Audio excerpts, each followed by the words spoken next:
You remember the first time your salary went up. Maybe it was your first raise after a year of showing up, staying late, saying yes to everything. Maybe it was a bonus you had been waiting on for months. You remember seeing the number on your payslip and there was something warm in your chest, a kind of relief, a kind of proof that what you were doing actually counted. You told yourself things are going to be different now. But then something strange happened. Months passed, then a year. Your salary had gone up twice, maybe 3 times since you started. And one quiet night, maybe sitting in front of your laptop, maybe just staring at the ceiling, you felt something you never said out loud. Your life felt exactly the same, maybe even heavier than before. This is not a strange feeling, and it is not because you are lazy or careless or ungrateful. There is a mechanism running underneath all of this, and almost no one ever explains it honestly. Rule 1. A growing income does not automatically mean growing wealth. That sounds simple, but the implications change everything. You are not alone in this. There is a pattern that has been documented in behavioral economics for decades. Economists call it lifestyle inflation, but that name is too clean, too clinical to describe what actually happens inside a person. Here is what really happens. Every time your income goes up, your standard of living rises to meet it, almost automatically, almost without a conscious decision. You used to take public transport. Now you own a motorcycle. You used to eat at the cheapest place near the office. Now you eat somewhere with good lighting and a proper menu. You used to rent a small room. Now you rent an apartment that is bigger than you actually need. Every upgrade starts to feel like a minimum standard, not a luxury anymore, just a baseline. And this is what makes it dangerous. Every single one of those upgrades feels completely reasonable. It feels like a reward you genuinely earned. There is nothing morally wrong with any of it. But financially, what is happening is that the gap between your income and your expenses never really widens. The extra money does not go toward assets. It goes toward a new level of normal. There is a specific moment you might recognize. You are sitting late at night, maybe close to midnight, and you open a spreadsheet or maybe just a piece of paper and you decide to be honest with yourself. You write down everything coming in. You write down everything going out. And when the numbers are done, you stare at them for a long time.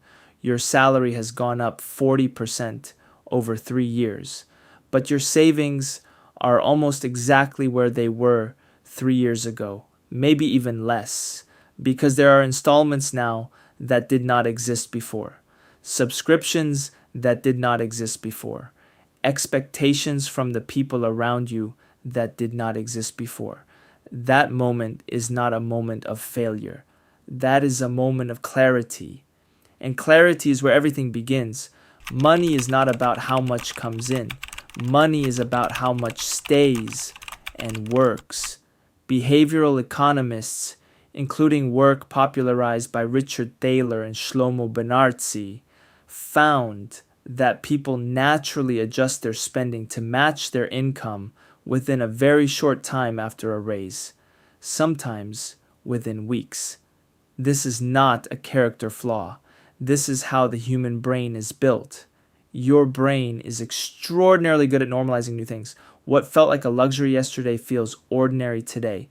What feels ordinary today feels like a basic right tomorrow. Economists call this hedonic adaptation, and it works against every good plan you have ever made with a kind of quiet, almost brutal efficiency.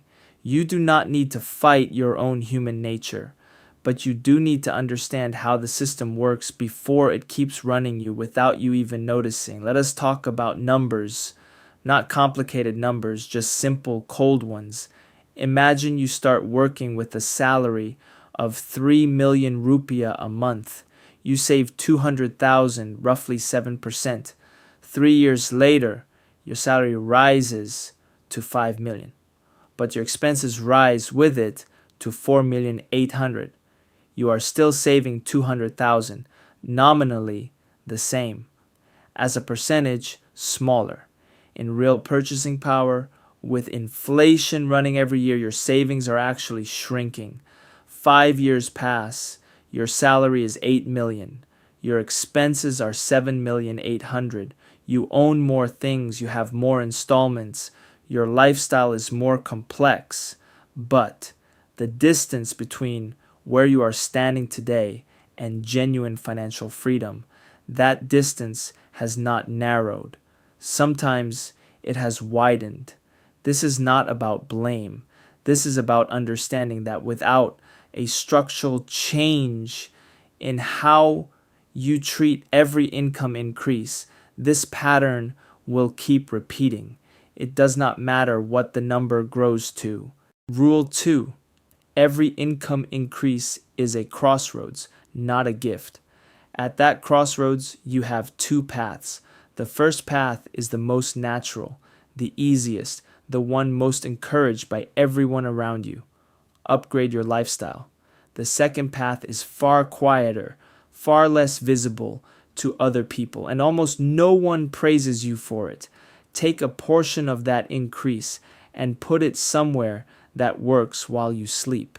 The interesting thing is not which path is objectively correct. The interesting thing is that almost no one is ever taught that the crossroads is even there, every single time, without exception. Your parents probably did not teach you this, not because they did not care, but because they did not know either. They walked the same road, following the same logic: work harder, earn more, live better. Generation to generation, that logic was passed down, not through words, but through the example lived in front of you every single day. You're not failing to manage money. You are following a script you never wrote yourself. And this is the hardest thing to admit. That script is not yours. It was built from family expectations, social pressure, and a definition of success absorbed from advertising and your environment since you were young. It feels like your own choice because it runs so deep inside you that it no longer feels like a script at all.